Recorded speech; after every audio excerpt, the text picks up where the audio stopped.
Une voiture de police anonyme, pas de signe distinctif, pas de gyrophare. Le conducteur est pressé, mais doit rester discret. Xavier, tu peux voir avec Hervé où en est le vol, s'il est toujours prévu? Sa spécialité, la surveillance et la filature. Il est agent secret. À tout à l'heure. Ça change tous les jours, tous les instants. On va à Roissy dans 2 heures, on peut être à Lille ou être revenu ici parce que l'avion a été annulé, parce que la cible n'a pas pris son avion. Enfin, c'est assez changeant en fait. Ah, c'est imprévisible. C'est totalement imprévisible. La cible, comme dit le policier, c'est l'homme qu'il doit prendre en chasse aujourd'hui. Une filature pour le compte de collègues de services étrangers. Ceux-ci viennent d'envoyer une alerte. Un suspect qu'il surveille depuis plusieurs mois a pris l'avion ce matin, destination Paris.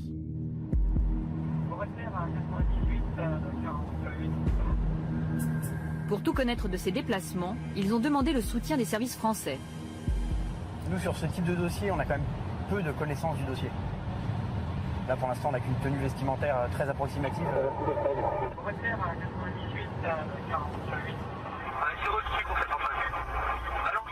Peu d'éléments, mais le policier ne travaille pas seul.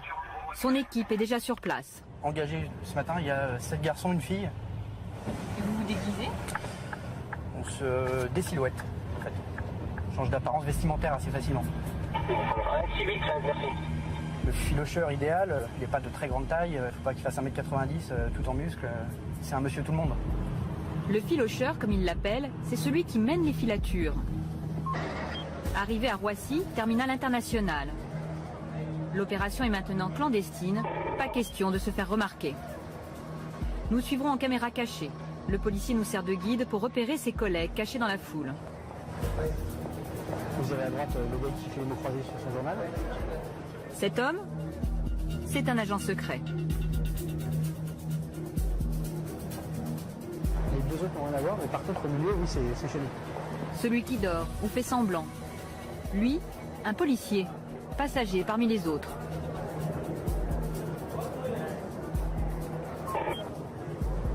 Enfin, ce couple d'amoureux qui boit un café tranquillement. Eux aussi, des agents secrets. Tous sont déjà en place, au cas où le passager serait attendu. Un proche qui pourrait donner l'alerte.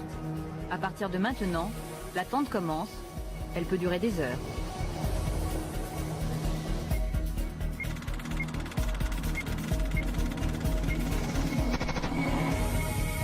Bienvenue dans un monde très discret.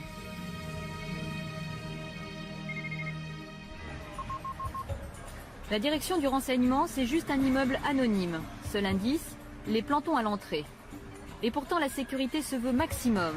Il y a un peu plus d'1 an, le bâtiment a échappé à un attentat à la voiture piégée. Déjoué in extremis. Le ministère de l'Intérieur nous a entrouvert la porte de son service de renseignement. Une première, mais sous contrôle. La plupart des visages resteront masqués. Quant à la parole, les informations, elles seront délivrées au compte-gouttes.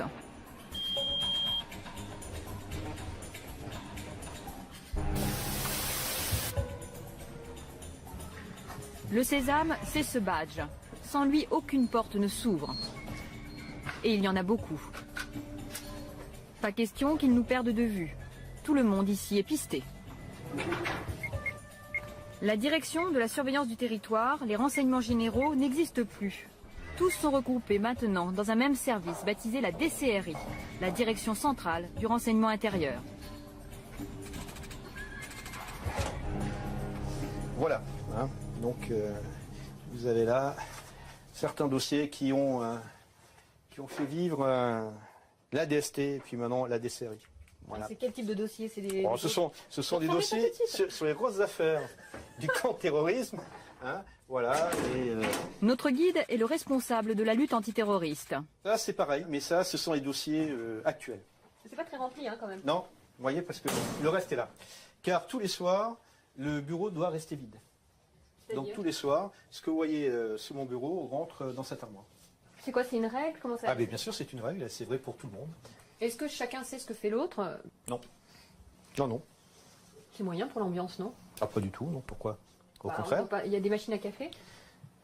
Il y a des machines à café, par-ci par-là, oui, on en trouve, mais les gens se parlent, hein. Mais ils n'ont pas besoin d'évoquer les affaires qu'ils traitent. Des affaires si confidentielles que même les proches sont tenus à l'écart. Et quand leurs questions sont trop indiscrètes, à chacun sa technique pour les déjouer. Lorsqu'on me demande vraiment des informations sur un dossier, je me contente de ce qui est sorti dans la presse. Et je prends les articles du Monde par exemple, et voilà, comme ils ne lisent pas le Monde, voilà. Ça fait, ils ont l'impression que c'est une information.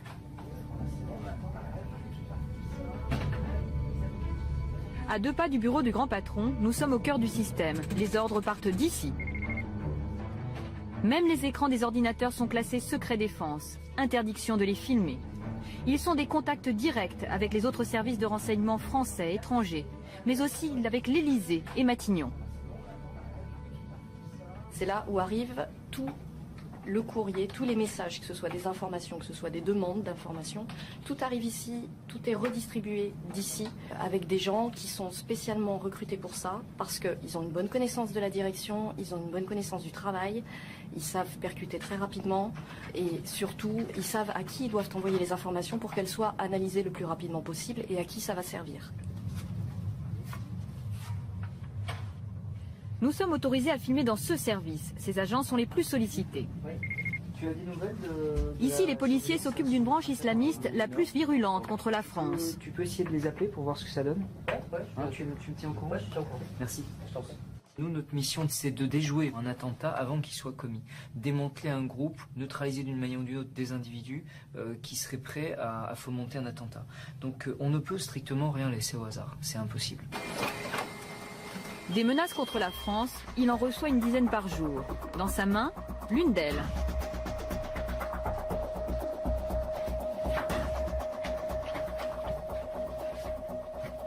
C'est un Tchétchène qui est rentré en contact avec une fille qu'on suivait, qui elle est maghrébine.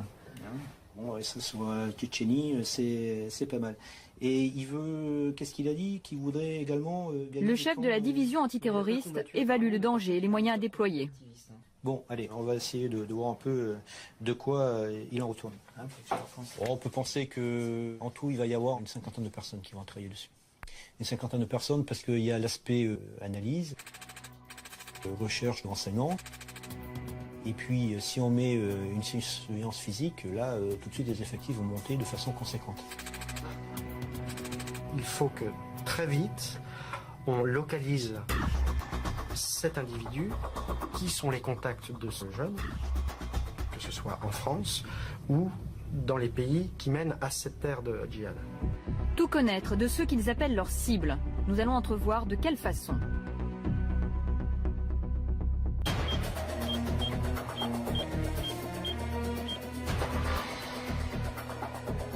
Posées quelque part en France, leurs espionnes les plus indiscrètes.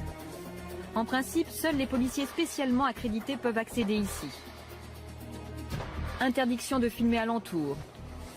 D'ailleurs, nous sommes tenus de garder l'endroit secret. C'est ici que les policiers tentent de pister les terroristes jusqu'au bout du monde.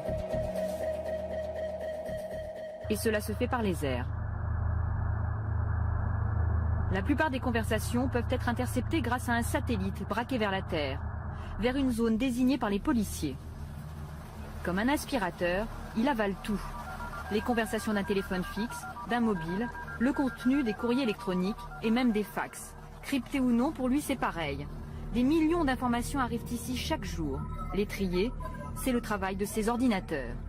Il classe par numéro de téléphone et par zone géographique, isole ce qui intéresse les policiers. Pour les personnes concernées, plus d'intimité, plus de vie privée.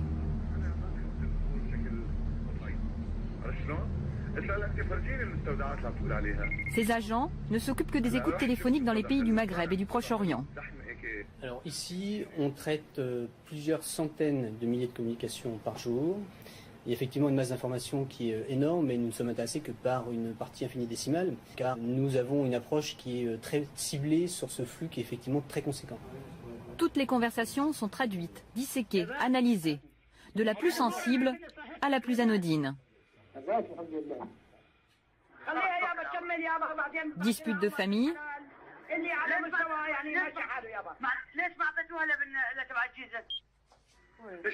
discussions d'affaires,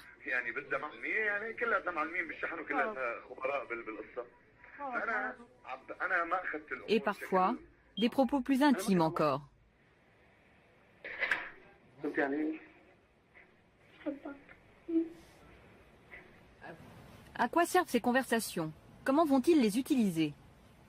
Dans la pièce, c'est le silence. Nous n'en saurons pas plus. Apparemment, nous avons atteint la limite pour ces policiers et nous n'obtiendrons pas de réponse à nos questions. Ces questions, non, je réponds pas. Pourquoi? Si.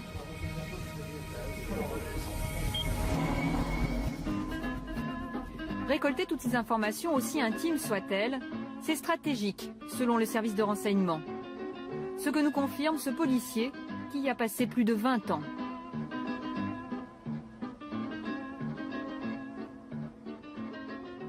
Lorsqu'une personne est, j'allais dire, fait l'objet d'une enquête, elle a plus de vie privée, parce que sa vie privée se confond avec sa vie de délinquant.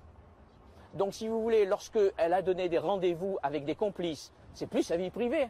Lorsqu'elle demande à quelqu'un de lui apporter du matériel, s'il n'est pas prudent au téléphone, de lui dire tu vas m'acheter du nitrate, tu vas m'acheter des montres pour des systèmes de mise à feu, c'est plus sa vie privée ça. Si vous voulez, c'est sa vie d'homme qui est engagé dans une activité terroriste. Et ça, pour vous, ça lui justifie le fait de ramasser autant de renseignements aussi privés, aussi divers?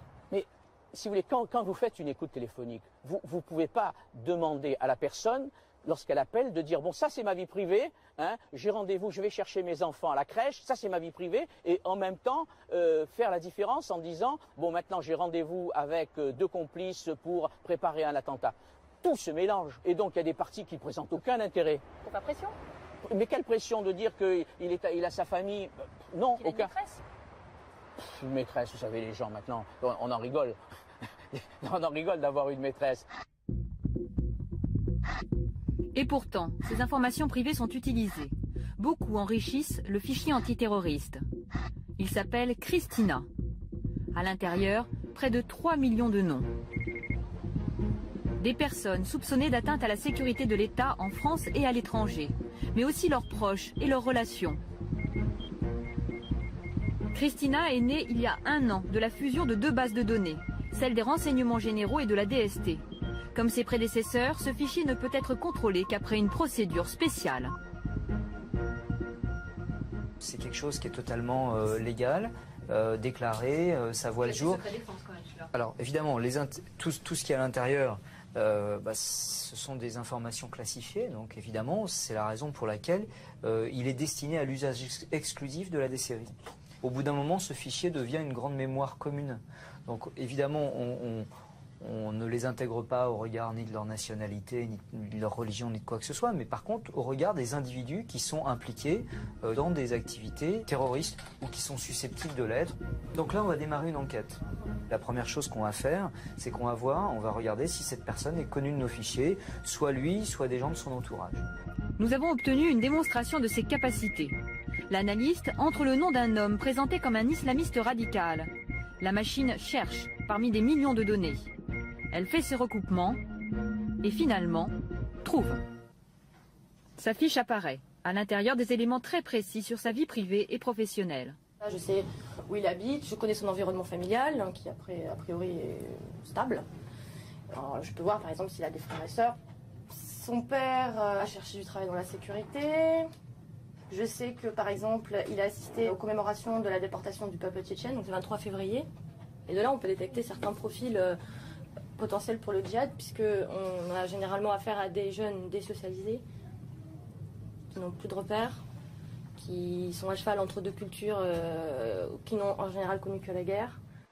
C'est pas un peu Big Brother tout ça? Non, on travaille sur des gens qui sont des extrémistes, qui sont potentiellement violents. Ce sont des surveillances. Il n'y a rien d'attentatoire. On n'est pas, il n'y a pas de coercition, il n'y a rien. On s'assure qu'il n'y a pas quelque chose de dangereux. Une surveillance invisible et sans conséquence selon les policiers. Mais une fois dans leur collimateur, ils ne vous lâchent plus. Arrivée de l'individu, tenue vestimentaire, veste kaki, pantalon noir, basket noir. Et en dessous, il a un pull noir. C'est reçu? Oui. Retour à Roissy. Reçu à 98 et... Les policiers sont prêts à filer leurs suspects. Des agents toujours incognito dans la foule. Ils se frôlent sans se regarder. Il est posé, non?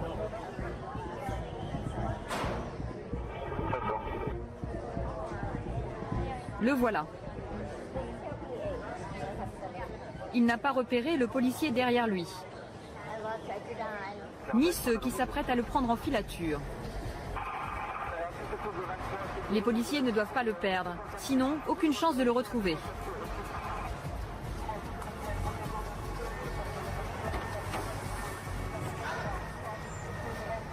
L'homme monte dans un taxi. 150 km/h au compteur, la routine. Slalom entre les voitures jusqu'à Paris.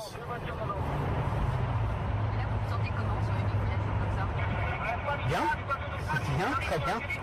Il y a toujours le petit moment où là, quand c'est parti de Roissy, on n'a pas envie de rater. Donc, mais on le fait. On arrive à gérer quand même.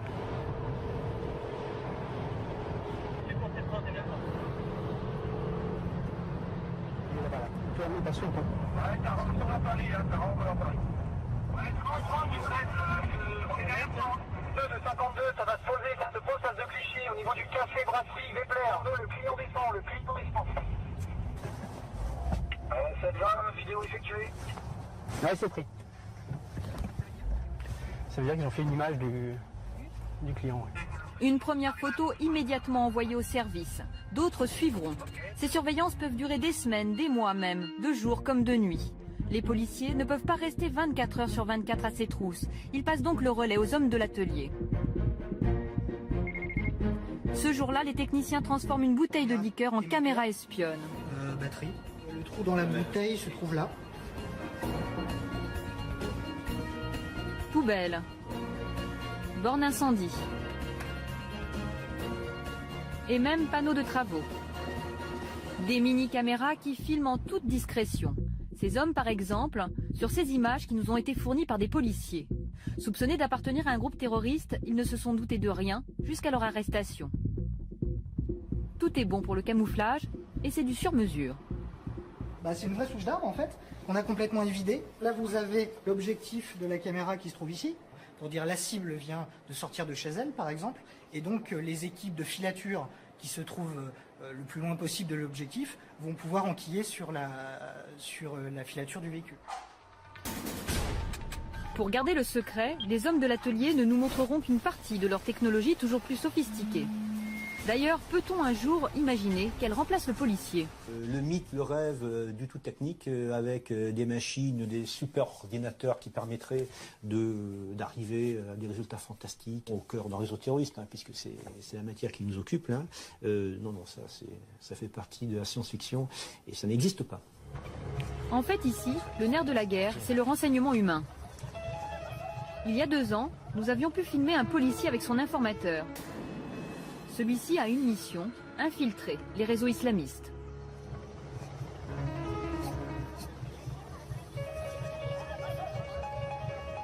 Ils doivent en être assez près concrètement pour pouvoir avoir des accès et être en ceci intéressants pour notre service, mais ils doivent en être assez éloignés au plan de la psychologie ou de la philosophie pour pouvoir dire non, ceci n'est pas mon islam.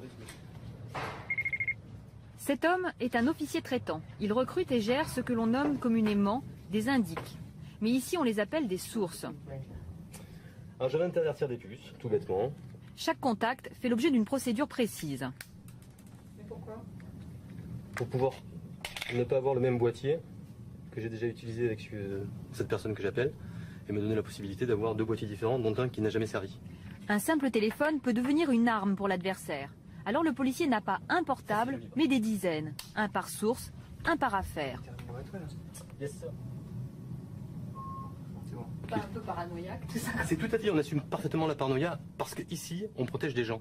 Pas uniquement le côté, on est la protection, on protège la France, etc. Ici, on protège des gens, des vrais gens, qui sont dans un boulot dangereux, qui risquent parfois leur vie, et on essaye juste de ne pas les perdre.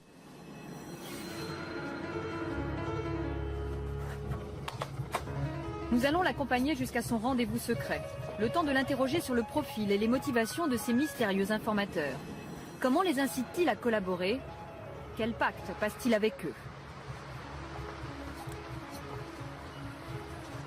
Jamais on ne doit faire de pression sur la personne. Parce que la pression, la menace, ça peut fonctionner dans certains d'autres services où j'ai travaillé, en matière de stupéfiants par exemple, en matière de contre-terrorisme. on ne cherche pas des balances. Ce sont des gens qui ont vraiment une idée, qui ont vraiment le sentiment de travailler avec nous, pas pour nous. Ce policier ne pratiquerait donc aucune pression sur ses sources. Des propos impossibles à vérifier.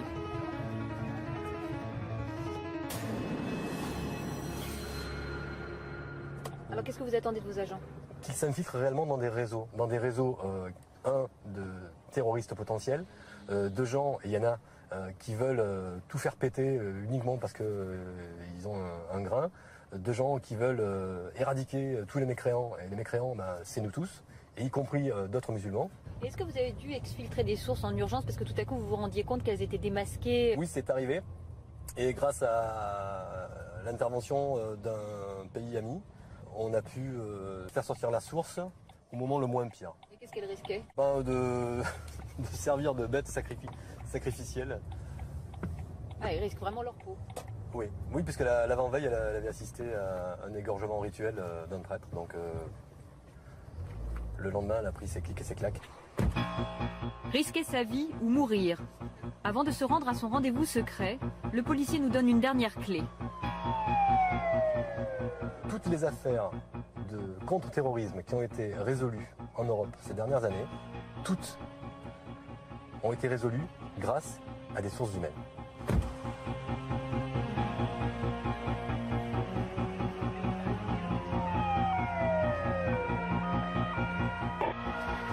Une cellule islamiste, le groupe salafiste pour la prédication et le combat.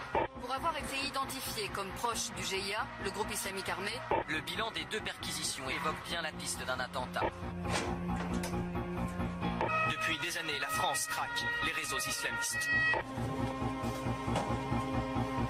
Ces responsables sont soupçonnés d'avoir recruté des candidats français pour le djihad. Comme le révèle ce matin Libération, il aura fallu 7 ans d'enquête avant de clore le dossier. Depuis le dernier attentat de décembre 1996 à Port-Royal, on a pu démanteler une quinzaine, un peu plus de 15 d'ailleurs, réseaux qui préparaient effectivement des attaques sur le sol national. En France aujourd'hui, 350 islamistes interpellés par la DCRI sont sous les verrous.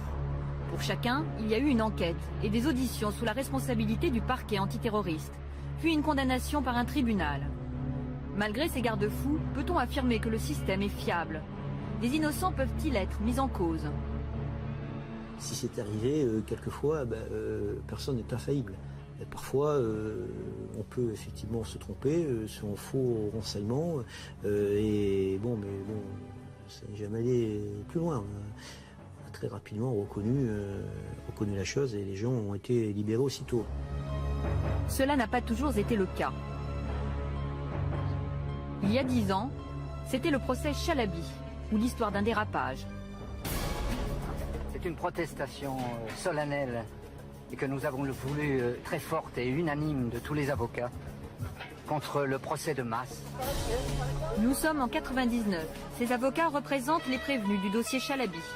Au total, 138 personnes jugées dans ce gymnase spécialement aménagé. Un procès, mais surtout un fiasco policier et judiciaire. Tout a commencé avec l'arrestation de l'islamiste Mohamed Chalabi, le chef d'un réseau actif et dangereux. À l'époque, dans un climat d'attentat, la machine judiciaire s'emballe. S'enchaînent de vastes coups de filet et des emprisonnements à la chaîne. Le jour du procès, il y a les auteurs, mais aussi des membres de leur famille, des amis, des collègues et même des voisins de palier. J'ai fait 1 mois de prison, et mon mari 17 mois de prison, et mon frère 7 mois de prison. Et tout ça, c'est pour rien du tout. Ils avaient été donnés par des informateurs ou étaient apparus sur des écoutes téléphoniques, tout comme cette femme emprisonnée 4 mois pour rien. Bon, j'étais pas la seule, il y avait plein d'autres cas, des gens qui étaient là parce qu'ils connaissaient quelqu'un, parce qu'ils avaient une adresse dans leur carnet d'adresse, parce que quelqu'un leur a téléphoné. Bon. Au final, 31 relax, des innocents pris par erreur dans les filets de la lutte antiterroriste. Selon les policiers, ce procès a marqué un cap. Depuis, des enseignements auraient été tirés. Toutes les choses évoluent, les situations évoluent, la connaissance du phénomène évolue aussi, et elle progresse. En général, heureusement d'ailleurs, on progresse également dans la connaissance. Donc peut-être qu'à l'heure actuelle, on est plus en capacité de bien cibler les gens à suivre et à neutraliser. Voilà. Maintenant, j'espère effectivement qu'on n'aura pas de nouveau à arrêter 300 personnes par an. Bon, ça veut dire que vraiment, là, ça deviendrait extrêmement dangereux.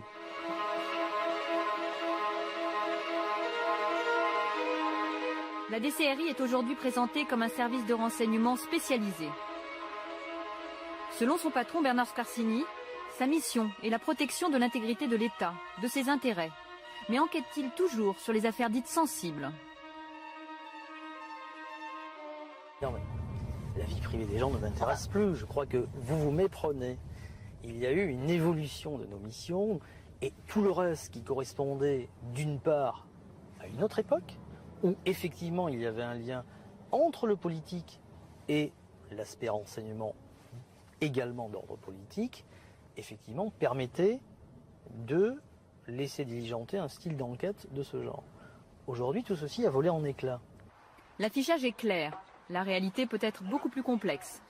Difficile, en effet, d'imaginer qu'un pouvoir politique n'ait aucun dossier sur les affaires privées de ses adversaires. Bonsoir, monsieur.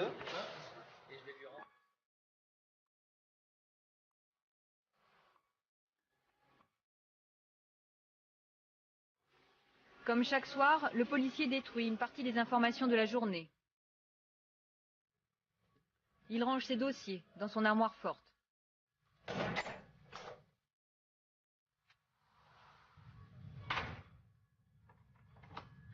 Comme la plupart de ceux que nous avons suivis durant le tournage, c'était la première fois qu'une caméra entrait dans son quotidien discret.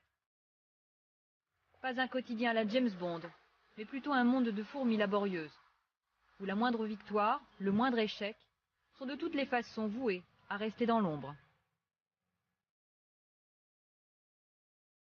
Ce document a été tourné en 2010. Aujourd'hui, la DCRI s'appelle la DGSI.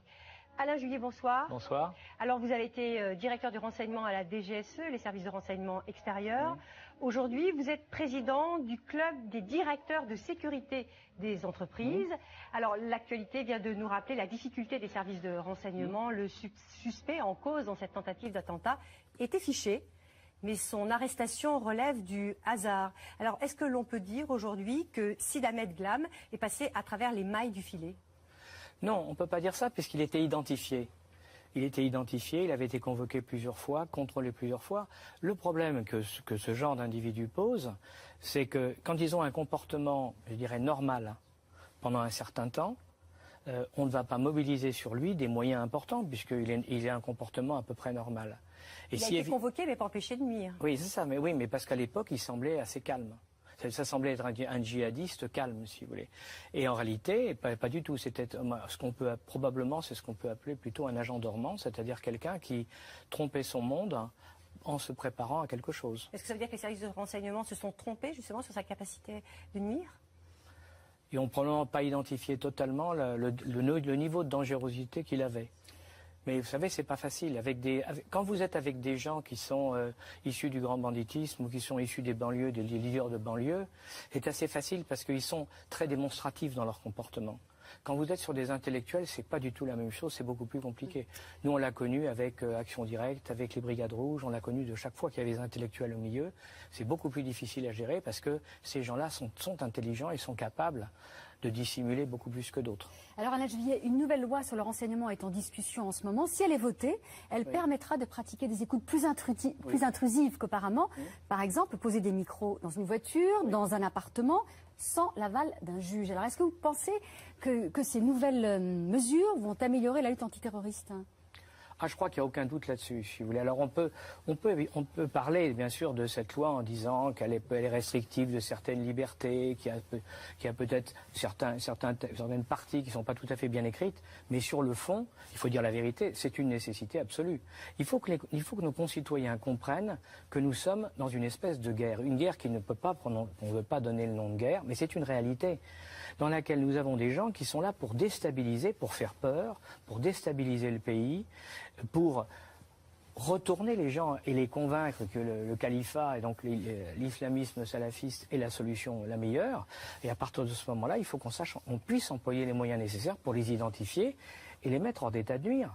Parce que s'opposer aujourd'hui en disant moi je ne veux pas, par exemple je ne veux pas qu'on mette des micros, ok. Et quand il y a un attentat, qui prend la responsabilité? Ceux qui sont opposés maintenant? Alors que nous savons, nous, que si on peut placer par exemple un micro sur quelqu'un qui est identifié, parce qu'il y a des règles, on ne se fait pas comme ça, quelqu'un qui est identifié comme dangereux, ben on va peut-être pouvoir détecter avant la chose. On ne peut pas toujours reposer sur un hasard comme celui qui vient de se passer, où le gars se tire une balle dans la jambe, parce que ça c'est un coup de chance. Sinon, l'attentat, il aurait eu lieu. Hein. Alors justement, pour revenir à cet attentat évité, là, concernant le profil du suspect de Sid Ahmed Glam, on sait ce soir que c'était un bon étudiant de 2011 à 2013 dans une école informatique parisienne, que depuis il avait arrêté ses études, qu'il avait donc été convoqué à 2 reprises à la DGSI. Est-ce que son profil vous surprend ? Non, parce que si vous voulez, dans les mouvements terroristes, c'est-à-dire tous les mouvements terroristes, il n'y a pas que celui-là. Dans tous les mouvements terroristes, vous avez toujours 2 types de gens. Vous avez des intellectuels. Quand je dis des intellectuels, ceux qui ont fait des études supérieures, qui peuvent aussi occuper des fonctions de cadre dans des entreprises, hein, et qui, eux, vont mener le combat terroriste avec une autre pratique, c'est-à-dire en essayant de mieux s'intégrer dans la société pour la détruire. Alors que quand vous prenez, je dirais, les fantassins du terrorisme, et c'est pas du tout péjoratif, mais ceux qui vont être en dessous, eux, ils ont des comportements beaucoup plus simplistes, ils sont manipulés, ils font ça dans un cadre d'une manipulation, alors que les intellectuels, ils font ça dans le cadre d'une conviction. Ce n'est pas du tout pareil, et c'est beaucoup plus difficile à gérer. Selon vous, ces intellectuels, il en existe beaucoup en France ? Je pense, alors, il y en a un certain nombre. Il y en a un certain nombre qui sont plus ou moins identifiés. Combien ? Je n'ai pas les chiffres, hein, je ne peux pas vous dire parce que c'est compliqué. Mais ce qui est certain, c'est que ces intellectuels qui existent hein, et qui sont capables sur le Coran, par exemple, de vous répondre certainement beaucoup mieux que le font la plupart des terroristes dont on a pu parler jusqu'à maintenant.